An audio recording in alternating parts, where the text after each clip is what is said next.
یا ہماری آنے والی نسل جو ہے وہ اس ملک میں آسانی سے سانس لے سکے گی. اچھا یہ مشکل نہیں ہے, یہ نہیں کہ ہم نے کوئی ایک نئی چیز بنانی دنیا میں بنی نہیں. آپ اپنے لیفٹ رائٹ دیکھ لیں, لوگ کر رہے ہیں. ہاں جی. یہ دبئی آپ جا کے دیکھ لیں, ایک صحرا کے اوپر بسنے والے ایک لوگ تھے جو ان کا ماضی کیا تھا وہ آپ بھی جانتے میں بھی جانتا ہوں. اب 160 ملکوں کے لوگ اپنے پیسے کو, اپنی یعنی قابل ترین جنریشن کو لے کے وہاں پہنچ جاتے ہیں. تو ہمارے پاس تو اللہ کی اتنے دبئی ہیں ہمارے ملک میں, ہمارا ہر صوبہ دبئی ہے, ہمارے ڈسٹرکٹ دبئی بن سکتے ہیں. یعنی آپ کے ہر ڈسٹرکٹ کی اپنی ایک شان ہے, اپنی ایک ہسٹری ہے, اپنا اس کا موسم ہے, اپنی اس کی فیصل آباد ٹیکسٹائل کا یعنی ایک ریجن ہے. بالکل. تو کیوں نہیں ہوا کسی حکمران نے آ کے ایک تھنک ٹینک بنایا ہو کہ یہ اس ٹیکسٹائل کے لیے یہ فائنل چیزیں ہیں, اس سے یہ آگے جائے گا, یہ بند نہیں ہوگا, اور کوئی بھی آئے گا اس کو بند نہیں کرے گا. یہ قومی اثاثہ ہے, اسٹیٹ کی چیز ہے. تو آج فیصل آباد کی میلے کبھی بند نہ ہوتے. بالکل, کیونکہ فیصل آباد کی جیسے آپ نے بات کی ہے کہ کپڑا یہاں سے بہتر سے بہترین بنتا ہے, اور شہری فیصل آباد کی شہری اگر آج ایک جوڑا جو ہے وہ سوٹ جو ہے وہ لیتے ہوئے بھی یہ سوچیں کہ نہیں یہ بہت مہنگا ہے اور ہمارے تو گھر کی جو اخراجات وہ پورے نہیں ہو رہے ہیں, تو مجھے لگتا ہے کہ یہ بہت بڑی ایک زیادتی ہے. اور چیک اینڈ بیلنس اداروں کا بہت زیادہ ضروری ہے. نظام بنا دینا, قوانین بنا دینا جو ہے وہ ایک عمل ہے جو ہونا چاہیے. سسٹم کو چلانے کے لیے اداروں کا جو احتساب ہے, جو اس پہ چیک اینڈ بیلنس ہے, وہ بھی بہت زیادہ ضروری ہے. جیسے آپ نے بات کی کہ ہمارے ہاں کسی بھی چیز کی کمی نہیں ہے, بہت زیادہ ہمارے پاس قدرتی ذخائر بھی موجود ہیں. بڑھتی ہوئی مہنگائی میں ہم دیکھتے ہیں, جیسے کہ بھی آپ نے بات کی کہ بلز کی بھی بات کی, گھر کے اخراجات کی بھی بات کی, اگر ہم گھریلو جتنے بھی ہمارے شہری ان کی بات کریں تو آج لوگوں کے لیے سب سے اہم یہ ہو گیا ہے کہ جتنی ان کی آمدن ہے اس سے ڈبل ان کو بلز آ جاتے ہیں. اور ہمارے ہاں انرجی کرائسس ہے, انرجی کا بحران ہے, وہ پکڑ میں نہیں آ رہا ہے. فیول کی پرائسز ہیں وہ آئے دن یا تو ایک دم سے جو ہے وہ بڑھ جاتی ہیں اور پھر گریجولی 1-2 روپیہ کر کے وہ کم ہوتی ہے, تو کہیں نہ کہیں اور کسی چیز کی قیمت جو ہے وہ بڑھ جاتی ہے. تو ان تمام حالات کو بہتر کرنے کے لیے جو ہے وہ لانگ ٹرم پالیسیز کا ہونا بہت زیادہ ضروری ہے. بالکل صحیح. دیکھیں جی, حکمران کا اور عوام کا آپس کا رشتہ یہ ہوتا ہے کہ حکمران یہ سوچتا ہے کہ میری عوام کا سب سے غریب آدمی کتنے میں گزارا کر سکتا ہے. وہ جب فائنل ہو جائے کہ وہ اتنے میں گزارا کر سکتا ہے, اب وہ جتنے میں گزارا کر سکتا ہے اس کو ہم پرووائڈ کیسے کر سکتے ہیں, وہ کس طرح حاصل کر سکتا ہے. میری تنخواہ 30,000 ہے, میرا بل 50,000 ہے. ایگزیکٹلی. اب کیا کریں گے باقی, اگر میرا باپ بیمار ہے, میری ماں بیمار ہے, اس کا میڈیکل کا ایشو ہے, میرے بچوں کی یعنی وہ تو 99 چیزیں الگ ہیں. ایک بجلی کے بل نے میری تنخواہ سے ڈبل پیسے لے لیے مجھ سے, باقی مہینہ کیا کروں گا.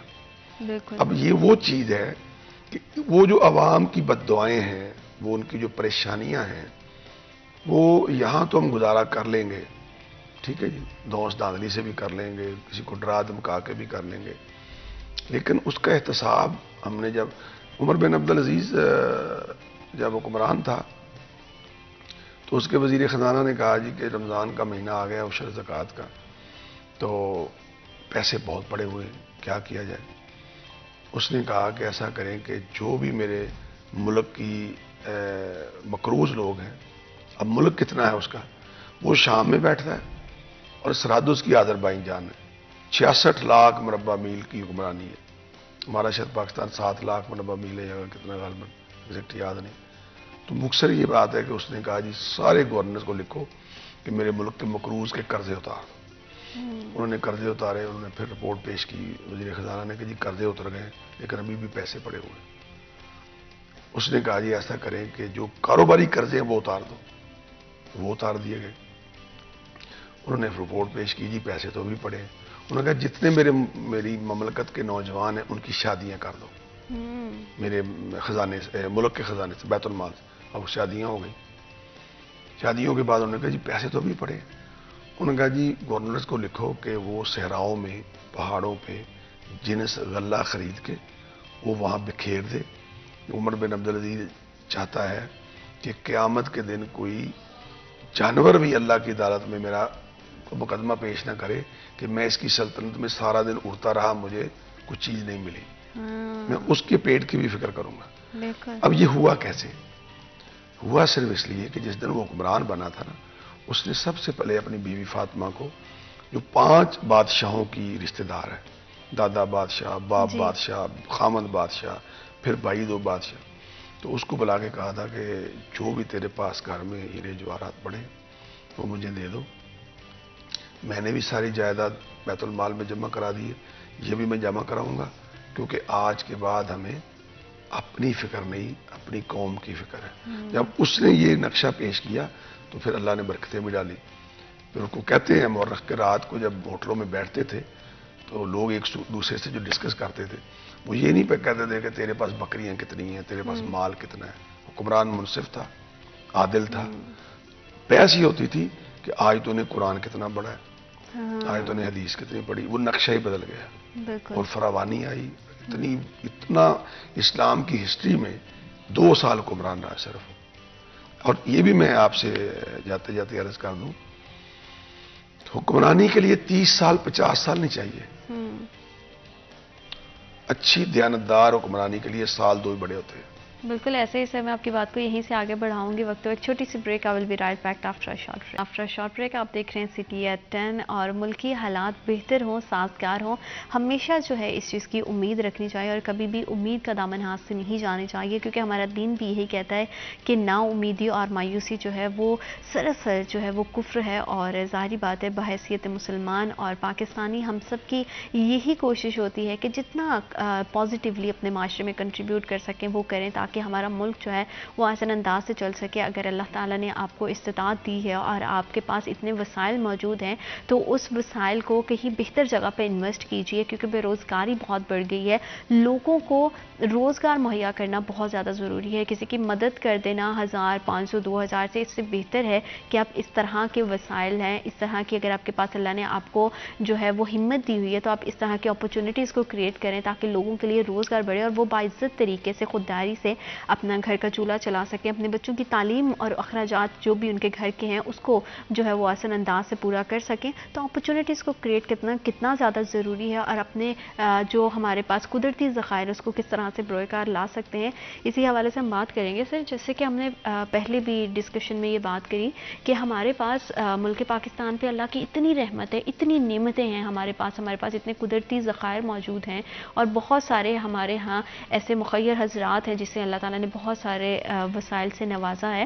تو ہمیں کتنا اچھا ہے کہ ہم اس طرح کے کوئی پلیٹ فارمز بنائیں یا اس طرح کی انڈسٹریز کو سٹارٹ کریں، بجائے ہم اپنی جو صنعتوں کو ہے اس کو ڈیولپ کرنے کے، روزگار بڑھانے کے۔ ہماری تو پہلے سے موجود جو انڈسٹری ہے وہ بھی بند ہوتی چلی جا رہی ہے۔ جی آپ بجا فرما رہی ہیں، آپ نے بڑی اچھی نشاندہی فرمائی۔ یہ جو مخیر حضرات ہوتے ہیں نا، یہ اسلام میں ان کا بڑا رول رہا ہے شروع سے ہی۔ اس کا آغاز جب ہوا اسلام کا تو اس اسلام کی گاڑی کو مخیر حضرات نے سب سے پہلے چلایا۔ تو الحمدللہ ہم سب مسلمان ہیں، اس لیے ہمیں فخر ہے کہ ہمارے پاس ایک نقشہ موجود ہے۔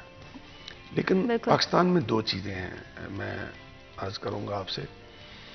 ایک مخیر حضرات ہیں، وہ تو پہلے دن سے ہیں، آج بھی ہیں، کرتے بھی ہیں۔ ایک وہ حضرات ہیں جنہوں نے ناجائز اس ملک کو لوٹا ہے۔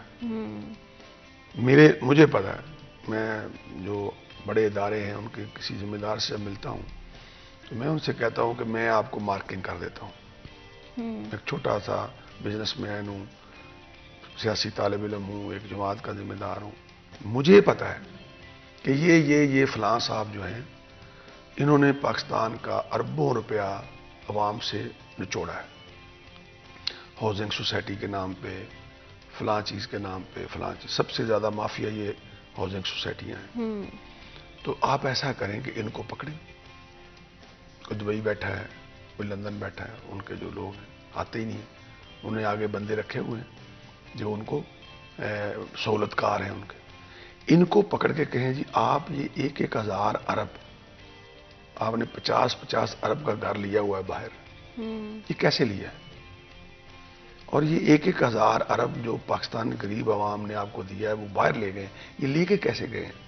اب علاج یہی ہے کہ یہ اتنا اس میں سے گورنمنٹ کو جمع کرائیں، ہمارے اوپر فرض کرو اگر 100 ارب ڈالر قرضہ ہے، 100 بندے تو کم از کم ہیں 25 کروڑ میں جو اس طرح کے لوٹ مار کرنے والے ہیں اور 1 ارب ڈالر وہ دے سکتے ہیں. 100 ارب ڈالر تو ہو گیا، ہو جاتا ہے نا. جی.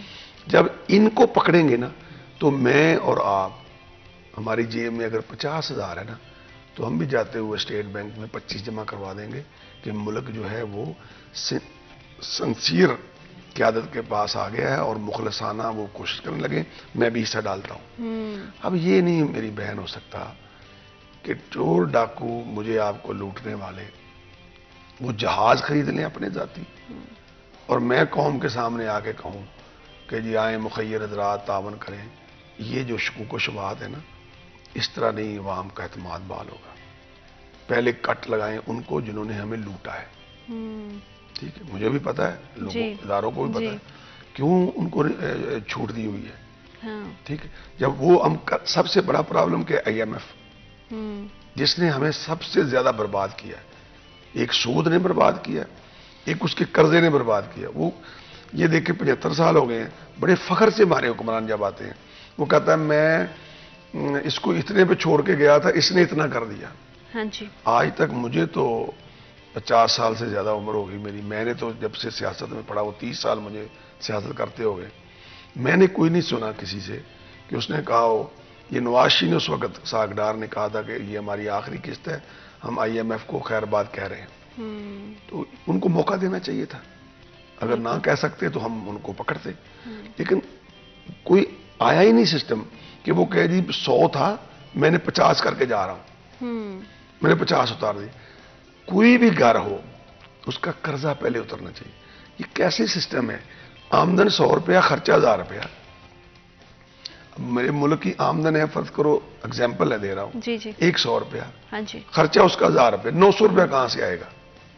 وہ 900 اٹھاتے اٹھاتے اٹھاتے اب امرود والا میری طرح کا آپ کی طرح کے جو مطلب لوگ ہیں ان کے لیے انہوں نے مسائل بنائے. حل صرف ایک ہے کہ سب سے پہلے احتساب جو ہے، جنہوں نے اس قوم کو لوٹ کے باہر بیٹھ گئے ہیں، وہ جو انڈسٹریل والے لوگ ہیں یا ریئل اسٹیٹ والے، ان سے پیسے لا کے خزانے میں جمع کریں. یا میں آپ دیکھیں گے نا ٹی وی پہ کہ آج جی فلاں صاحب سے 2 ارب ڈالر نکلوا لیا ہے اور ہمارے خزانے میں اتنا پیسہ آ گیا ہے، ہم نے اتنا قرضہ اتار دیا ہے. لیکن ایک مسجد سے بڑی مقدس جگہ کوئی نہیں. میں کاغذ پہ بنا کے مسجد کا فنڈ نہیں لے سکتا. ایسا ہی. کہیں اینٹیں پھینکوں گا، جی پلاٹ لوں گا، پھر اعلان کروں گا کہ جی آئیں مسجد بننے لگی ہے. وہی نا، دیکھنے والوں کو کچھ دکھائی تو دے. آپ جاتے ہوئے بھی رک کے 10 روپے ڈال دیں گی، میں بھی ڈال دوں گا. اب کو آگے نقشہ ہی کوئی نہیں. تو مخیر حضرات، پھر جو آپ نے بات کی نشاندہی کی، پاکستان میں سب سے زیادہ دلیر لوگ ہیں مخیر حضرات. آپ زلزلے آئے، آفتیں آئیں، سیلاب آیا، لوگ پاکستانی قوم عربوں کے ساتھ ساتھ عرب بھی بہت مخیر ہیں. میرے خیال سے پاکستانی قوم بھی ماشاءاللہ کم نہیں ہے. لیکن کرے کیا؟ اب تو یہاں تک ہو گیا کہ مخیر حضرات گورنمنٹ کے اداروں کو یا گورنمنٹ کے ذمہ داروں کو پیسے دینا ہی غلط سمجھتے ہیں. کہتے ہیں اپنے ہاتھ سے کر کے آؤں گا. ہاں جی، کیونکہ ٹرسٹ نہیں ہے نا ان کو. یہی آگے انٹرنیشنل اسلامی کنٹریز کا ہمارے اوپر حال ہے. بالکل. وہ کہتے ہیں یار آپ پہ ٹرسٹ نہیں ہے. مجھے ایک عرب بہت بڑا ملا اس لاسٹ دورے پہ سعودی عرب. کہنے لگا آپ کا جی ملک ہے، آپ کا رات کو وزیر اعظم ہوتا ہے، صبح وہ سجن کہتے ہیں عربی میں جیل کو، صبح وہ جیل میں ہوتا ہے.